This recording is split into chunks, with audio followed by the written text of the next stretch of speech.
Many have been quoted as saying language is what makes us human. It's our primary form of expression, and without it, we haven't the ability to exchange ideas or ask questions. Vocabulary is a building block of language. Understanding words and meanings allows us to function as human beings and create societies.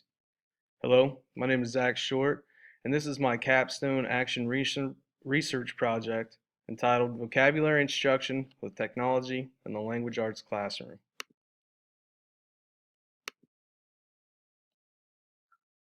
Technology has grown tremendously. We're on the verge of cars that drive themselves. I no longer have to dial a phone number, I just tell my phone to do it for me.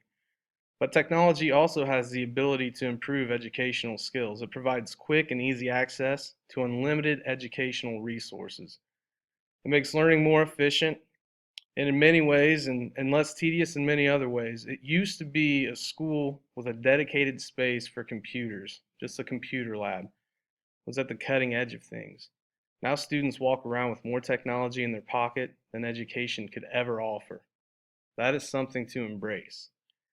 Action research is centered around what is taking place in the classroom and applying methods to improve that. Vocabulary is a foundation of language arts, and technology is playing an ever increasing role in education. So, the idea behind the action research I conducted was to find out if vocabulary instruction using technology provided more student learning benefit than traditional methods of learning, like a dictionary, a pencil, and paper. The key was to strive for improvements amongst my students, to allow them the ability to use the technology that they have in front of them and find ways to make deeper connections with the words and hopefully understand the vocabulary terms better, thus strengthening their language and strengthening their ability to communicate.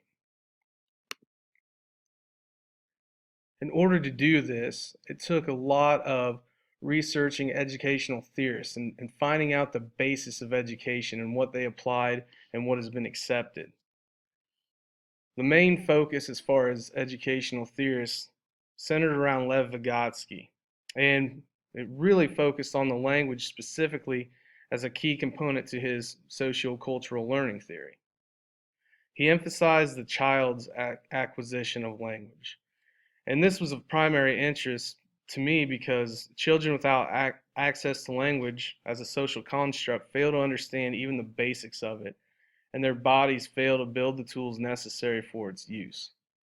Now, a very horrific and tragic example of this is Jeannie the Feral Child, who was discovered in California in 1970. 13 years of neglect and abuse had left her irreparably damaged, and to this day she remains a ward to the state of California and not a functioning member of society. Her inability to develop these language skills, vocabulary, projection, understanding meaning, understanding hearing, and comprehending, had a terribly adverse effect on her for an entire life. Howard Gardner realized that children learned in different ways in his multiple intelligences theory.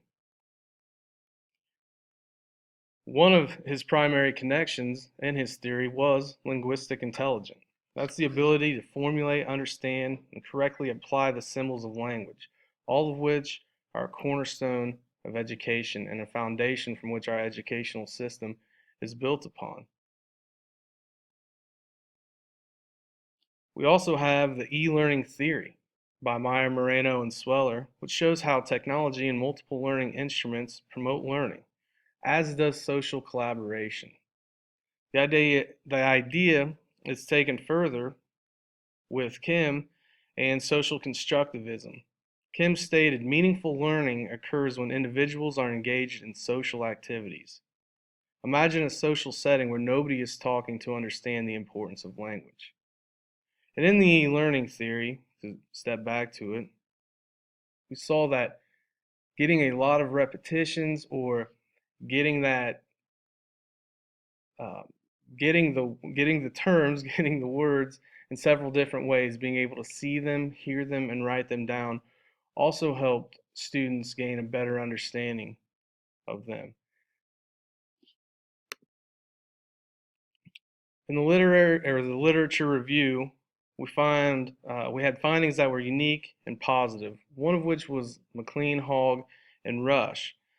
They did a study on Japanese students in 2013, and these Japanese students were learning English as a second language. The use of technology in creating a computer-aided and online resources helped students tremendously in learning the new language. In fact, they could see from these college students who were learning English for the first time that having access to the internet and having access to these data banks, word banks, flashcard applications, they were able to much more quickly and efficiently streamline the language process, which is a difficult thing to do. Furthermore, Nichols and Ripley saw vocabulary as being important, particularly how students learn and associate words both in school and social settings. Their work went from basic memorization of words by instructing through personal experiences, a method I tried in this action research when placing the whole group in a circle to discuss their word associations, where I had students gather in the classroom, go over their terms, and draw connections to how they could retain and understand each word.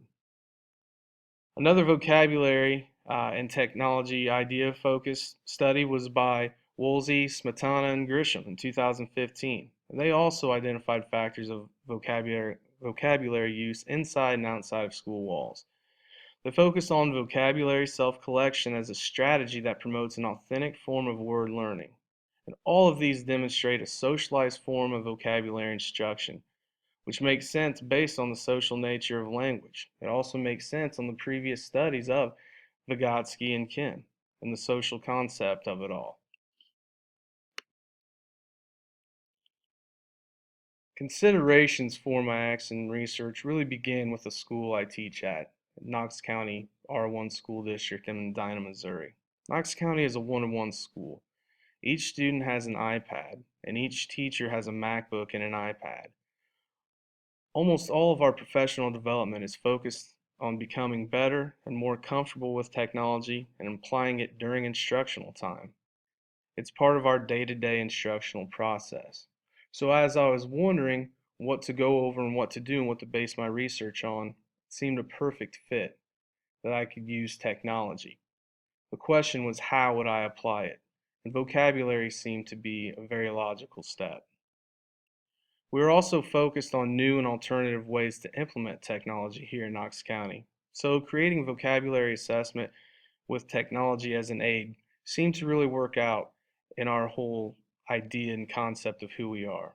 Our school is progressive in seeking helpful programs and helping each other, so technology felt like a natural fit. Vocabulary, again, felt accessible and relatively easy to assess with a multiple choice test. The genesis for it was a student learning objective, an SLO from last year, why I created the vocabulary test. Scores and improvements from the junior class weren't what I anticipated. So after discussing with my principal how things could be improved, technology seemed to be the answer. I was curious how a focused use of technology would compare to traditional methods, looking up words in a dictionary and just writing them down on a piece of paper or a note card. Furthermore, all juniors in Missouri take the ACT test in the spring. I have done a lot of work on ACT prep in English and reading with my students, and vocabulary plays an important part in both disciplines. Students must have a functioning knowledge of the language to perform well, and these all play a role in deciding what the research should be on. Participants were LA3 junior year language arts students, and there were 29 total. We had 10 students in the second hour, and second hour was not allowed to use technology, and we had 19 students in third hour. Of these, 16 were boys and 13 were girls. It's a fairly homogeneous school here at Knox County. 97.5% of the students are white, and 2.5% of the students are multiracial or black. Of my 29 participants, only one had an IEP, an individualized education plan.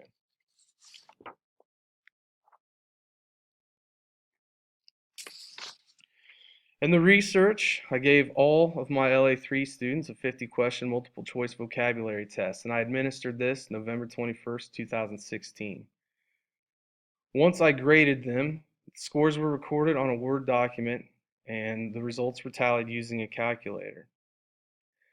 2 weeks later, I gave my LA3 students a 10-question multiple choice vocabulary quiz with the 10 words drawn directly from the original 50-question test. I did this on December 9th, 2016, and I recorded the scores the same way. The idea of the quiz was to see how students were progressing and to see if there were any major differences, and also to see if I needed to change things up the way I was instructing vocabulary.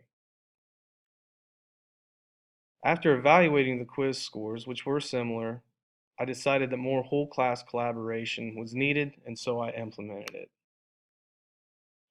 Mainly, the idea of this whole class collaboration was where students worked together, shared their flashcards and quizzes they made, and generally created associations to the words. Technology made this much more efficient for third hour students. Students could get more repetitions. I doubt they drew deeper meaning than the second hour students, but they certainly saw the words more and became more comfortable with them. The fifth step was to have students complete a word list of 7 words for a challenge day on Friday, December 16th, 2016. Challenge day was a very fun experience. It was competitive. Students really enjoyed this and made them more familiar with words. And it made them more sure of the words they continued to see. Overall instruction was mixed into regular class 2 time. For the first 2 weeks, we only had about 1 hour, and we doubled it the last 2 weeks before the test. The test was very straightforward, 50-question multiple choice, clearly written out so students could choose the obvious answer. Rubric was the same way. It was just putting the right answer corresponding to each question. The pre-tests were similar, as students in second hour averaged 21.4 out of 50, or 43%, and third hour averaged 19.9 correct answers out of 50, or 40%. And the quiz score averages were similar too after those first 2 weeks, 6.1 for second hour and 6.5 for third hour. But the post-test results showed the great improvement. Second hour was only able to average 33.4 out of 50, an increase of 12 correct answers or 23% improvement, whereas third hour, using technology, averaged a 42.5 out of 50, an increase of 23 correct answers and a 45% improvement. For third hour, 4 students scored 100%, and 14 out of 19 improved 20 correct answers or more, with the lowest improvement being 11. Second hour, the top score was only 47 out of 50. The best improvement was 20. The lowest improvement was 4. As you can see, these results indicate that technology greatly aided students in their vocabulary comprehension. This is a small sample in one discipline and one content area. Over a wider range, it could level out. It doesn't apply to all classrooms or subjects. The technology was efficient. Students could copy and paste to organize word banks, and it was much faster and less strenuous than copying words out of a dictionary. The visual and kinesthetic aspects of creating things online with the iPad was also helpful to learners. Students could get up and move around while creating word lists and studying with others. They could change fonts and colors to their liking as well. It really reached across many of Gardner's intelligences when all things were considered. Technology isn't going anywhere, neither are schools. In this small, focused, and humble research, it is evident instruction with technology helps students. As we continue to see more research come to light in education and technology, broader concepts will be introduced, and as teachers, we will all become more efficient in its practice. There's no doubt from where I stand in a small town in Missouri that the future of teaching and learning involves technology. Our best foot should be put forward to accept the technology and use it in a way that helps the students. We should embrace the technology in a way that not only helps students reach their academic goals, but helps them reach their life goals. With so many more businesses expanding out and using more technology, by making these students more efficient with its practice and more comfortable with its use, we can only make them stronger citizens as well as students. These are my references for the Action Research Project. Thank you for listening to me. I really enjoyed my time doing this research and in the program overall. Thank you for the blessed opportunity.